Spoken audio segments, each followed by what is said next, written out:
Professor Dr. Wing Tai, Executive Director of Penang Institute, distinguished guest of honor, Professor Syed Farid Alatas. Ladies and gentlemen, Assalamualaikum warahmatullahi wabarakatuh. Salam sejahtera, good evening.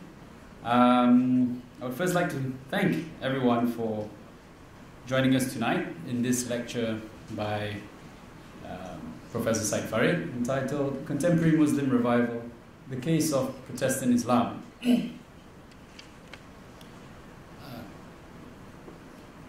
Not too long ago, a young Malaysian political leader got herself into a spot of controversy.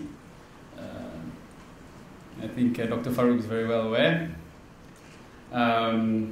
for suggesting essentially that there is no compulsion in religion.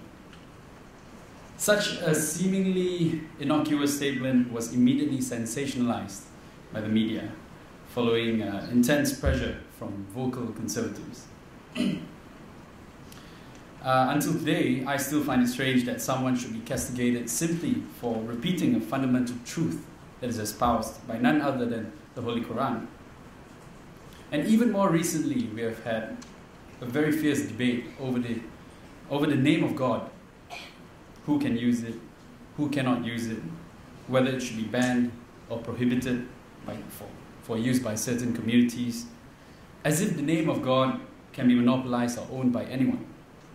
And so heated did this debate get that it soon culminated into vitriolic threats to burn the Bible.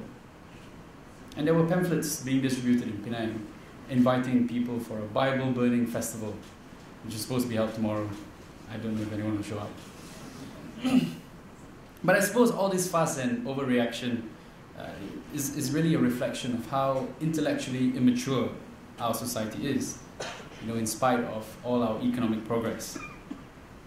And it is really sad to note that the state of religious, especially Islamic discourse in Malaysia has been reduced to banal arguments over lexical semantics, dress codes, moral policing, punitive laws, and constant regulation of everyday life, from what we can eat to what we can say. And of course, it doesn't help that Islam in Malaysia is highly politicized, with two dominant factions claiming ownership over the religion. Historically, the religious contest is usually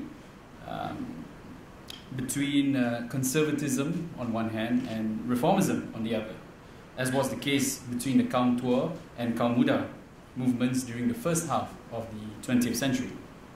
Today, however, the Islamic debate in Malaysia is no longer about revelation or reason, or between taqlid and ijtihad, but simply over who has more right to control religion. And worse, through the politicization of Islam, the religion has become a convenient front for ethno-religious hegemony, through which both sides project a vision of state dominance through the institutionalization of what in their minds is a monolithic religion. Both sides quarrel not over whether Malaysia should be an Islamic state, but in fact, who can govern the assumed Islamic state. Although I'm pretty sure both sides do not quite really understand what the term Islamic states really mean. And so we have a situation in which Islam in Malaysia is divided by two opposing views, which differ in form, but in fact carry the same substance. Both intend to impose a very narrow set of values on the larger society. Both suppress differing opinions, and both are antithetical to reason and enlightenment. Somehow the maqasid or higher intention of Islam, which is to achieve social justice, equality, solidarity, has been lost along the way. Hence, perhaps there is a need for a third, although not a very new, not a new at all, way. I think the reformist spirit of Muslim intellectuals such as Muhammad Abduh, and closer to home, Syed Hadi, needs to be revived. Theirs was the spirit of reasoning, of questioning, and of not accepting something simply because it is so. Theirs was the spirit of true Islam, or reform. And in this context, the Islamic reform movement, I feel, has some parallels to the Protestant Reformation of 16th century Europe. As such, some have even coined the term Islamic Protestantism as a label in reference to Islamic reformism or Islamic modernism. And in a similar vein to its Christian counterpart, Islamic Protestantism is not a protest against scripture, but in fact against the manipulation of religion as a tool of enslavement, as a tool of suppressing intellectual progress. And just as Martin Luther and his cohorts remonstrated against papal dominance, so too does Islamic Protestantism challenge the subjugation of religion by a self-serving class of clerics that have installed themselves as gatekeepers between God and the Ummah. Of course, this is not to say that Islamic Protestantism advocates any new ideas on Islam. If anything, it merely encourages the rediscovery of the true values of, in the words of Iranian historian Hashim al-Ghajari, a rational, scientific, and humanistic Islam. Or in other words, Islamic Protestantism is an escape from dogmatism and the mindless debates about whether we should ban this or ban that. And instead, it is about understanding that progress and knowledge are values that are not incompatible with Islam.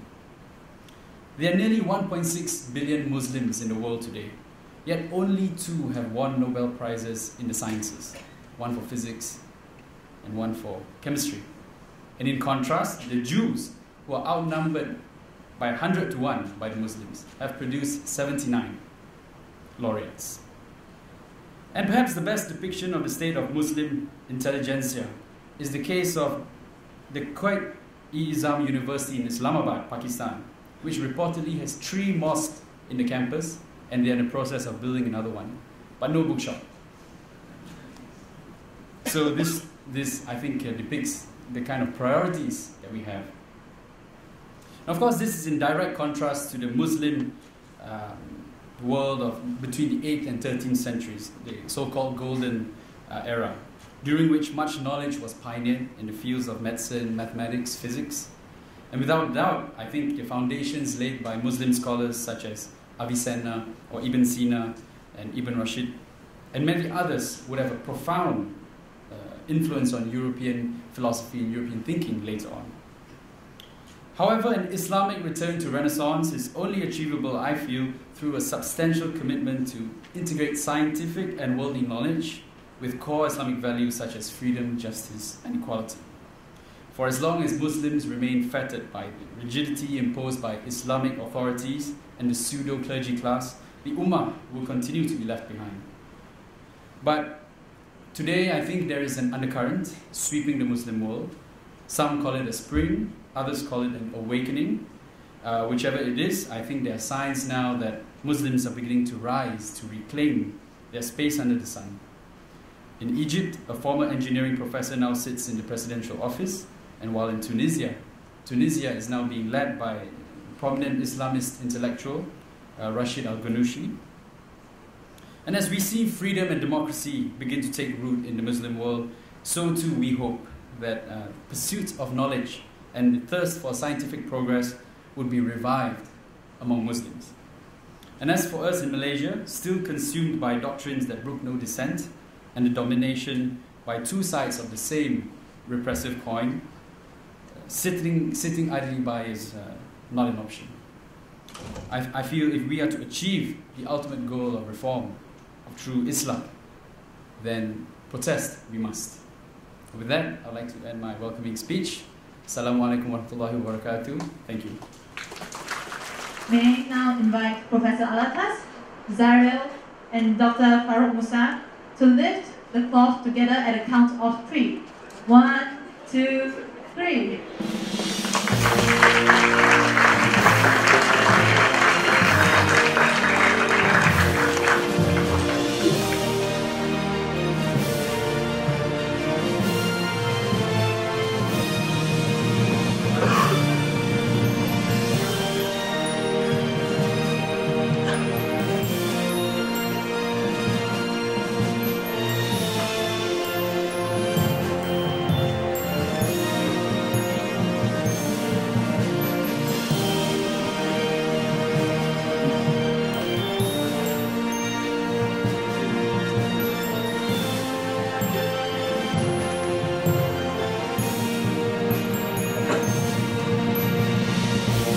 Thank you.